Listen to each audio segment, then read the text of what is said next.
अस्सलाम वालेकुम। अरे शायद आपको पता नहीं, आपकी बस तो जा चुकी है। आप ऐसा करें, मेरे साथ आ जाएं, मैं आपको छोड़ देता हूँ। नहीं जी, एक और हमदर्द आ गया। मैंने आपको छोड़ने के लिए कहा है। यहाँ से ऐसे जाओगे या जूते खा कर जाओगे? लो जी, ये तो गेम उल्टी पड़ गई। अब क्या करूँ? Plan B. अरे बाजी, आप मुझे गलत समझ रही हैं। दरअसल मैं आपके भाई का दोस्त हूँ। आप मुझे भी अपना भाई समझे। आपको यहाँ पे अकेले खड़े देखा तो सोचा आजकल हालात बहुत खराब हैं। आप ऐसा करें, मेरे साथ बैठ जाए, मैं आपको छोड़ देता हूँ। अच्छा भाई, आपने पहले क्यों नहीं बताया? चलें फिर मुझे घर छोड़ दें। आ जाए, बैठ जाए।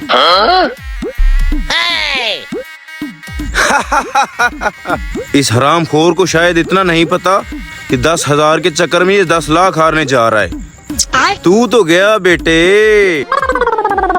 बस भाई रुक जाए, मेरा घर आ गया। अच्छा जी।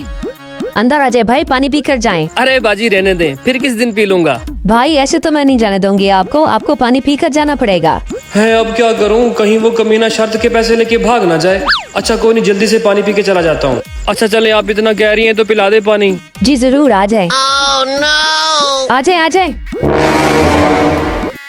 अरे बाजी, ये कैसा घर है? यहाँ तो कोई मकान ही नहीं है। अरे परेशान क्यों रहे हो? मैं बताता हूँ तुम कहाँ आ गए हो। चलो। ये लो बख्तू, तुम्हारा मुर्गा आ गया। अब तुम जानो और तुम्हारा काम जाने। मान गए जवान तुझे कि आखिर तुमने शर्त जीत ही ली, लेकिन शायद तुम्हें ये नहीं पता कि 10 लाख के चक्कर में तुम 10 लाख हार चुके हो। तुम?